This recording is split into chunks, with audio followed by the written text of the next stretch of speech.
제목은 큐티 생활을 통한 하나님의 임재 연습입니다. 저는 로렌스 형제의 하나님 임재 연습 책을 보면서 제 속에 하나님의 임재가 빨리 다가오지 않는 데 대해서 상당히 힘이 들었습니다. 그렇지만 큐티 생활을 분당에 링크 목회자 세미나를 갔다 와서 큐티 생활을 하다 보니까 인재 연습이 정말 잘 되는 것을 알게 되었습니다. 그래서 그 부분을 책과 큐티 생활에 대한 것을 연결하면서 제가 발표하도록 하겠습니다. 영성형제는 남비와 프라이팬과 모든 사물의 주인이 되신 여호와의 식사 준비와 설거지로 성인이 되게 하옵소서라고 하였습니다.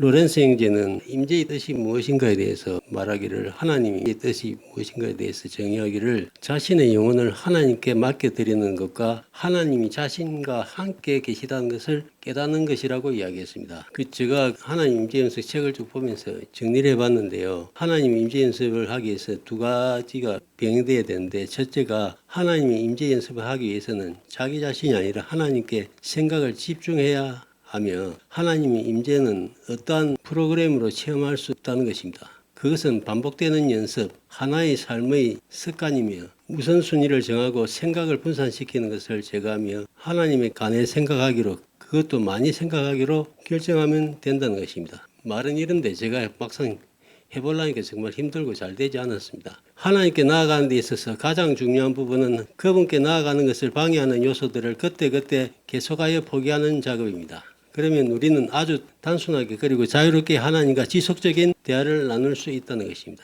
정의가 이렇게 되어 있는데 임재 연습을 하면서 제 속에 임재가 잘 임하지 않았습니다. 그래서 왜 임하지 않을까 하는 것을 제가 고민을 하게 됐습니다. 그래서 큐티 할 때 하나님의 말씀을 한 소절 봐도 하나님의 임재 안에서 봐야 나를 향한 하나님의 레마의 말씀이 되지만은, 제가 오랫동안 하나님의 말씀을 머리로 해석하고 그 적용점을 또 큐티 할 때도 찾아봤지만은 하나님과의 소통이 뚫리지 않다 보니까 큐티 또한 잘 되지 않았습니다. 그래서 저는 그 목회자 세미나에 가서 그 강의를 들으면서 제가 하나님의 임재에 들어가기 첫 단계는 철저한 해결하는 것을 깨닫게 되었습니다. 그래서 보통 죄에 대해서 이야기를 하면은 보통 사람들이 내가 무슨 죄가 있느냐고 하지만은 요한복음 16장 9절에 보니까 죄에 대해서라면 그들이 나를 믿지 아니하며라고 했습니다. 그래서 보통 일반적인 사람들은 예수님을 믿지 않는 그것이 큰 죄라는 것을 잘 모르는 것 같아요. 그리고 또 하나는 뭐냐니까 분노를 하는 것, 상대방을 보고 분노를 하는 것이 살인하는 것이고, 여인을 보고 음욕을 품는 것이 간음을 한다는 이런 마음속의 죄가 같은 죄라는 것을 이야기하는데, 마음속의 죄는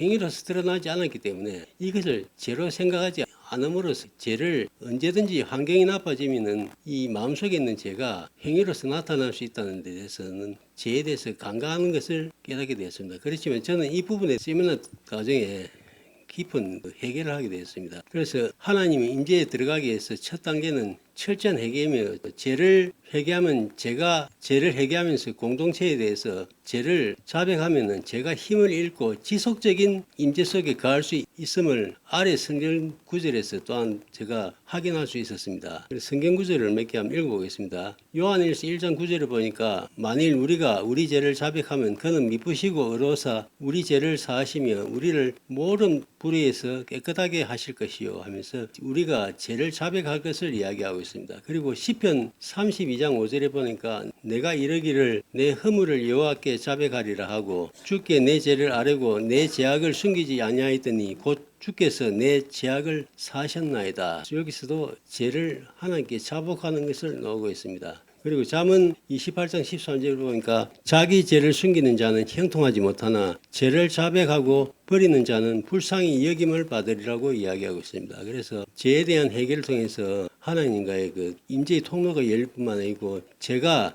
세력을 잃어서 하나님께 임재 속에서 오랫동안 거할 수 있는 그 조건이 형성되는 것을 제가 직접 체험하게 됐습니다. 그리고 저희 삶의 모든 사건을 구속사적으로 해석을 하기 위해 구속사적으로 이렇게 이야기를 하니까 말이 좀 어려운데, 구원사적으로 이렇게 생각하면 됩니다. 구원, 죄 있는 죄로 말미암은 사람들을 구원해낸다는 구원사적으로 생각하면 됩니다. 그래서 고린도서 4장 5절을 보니까, 우리는 우리를 전하는 것이 아니라 오직 그리스도 예수의 주 되신 것과 또 예수를 위하여 우리가 너희 종된 것을 전파함이라고 되어 있습니다. 그래서 저는 늘 이 말씀을 새기고 불신자 마음이 연약한 자들의 구원을 위해 종이 되어 섬기는 삶을 살아야 되며 그리고 그 가운데 저는 성활한 한 차원 높은 구원의 가정을 향해 나아가는 것을 보게 되었습니다. 하나님은 말씀이신데 말씀이신 하나님이 제가 구속사적인 해석을 통해서 저희 삶의 모든 사건을 해석하다 보니까 이 말씀이신 하나님이 내 삶 속에 전인격적으로 다가와서 임재하시다 보니까 말씀이신 하나님이 요한일서 1장 1절에 보니까 태초로부터 있는 생명 말씀에 관해서는 우리가 들은 바요 눈으로 본 바요 자세히 보고 우리 손으로 만진 바라고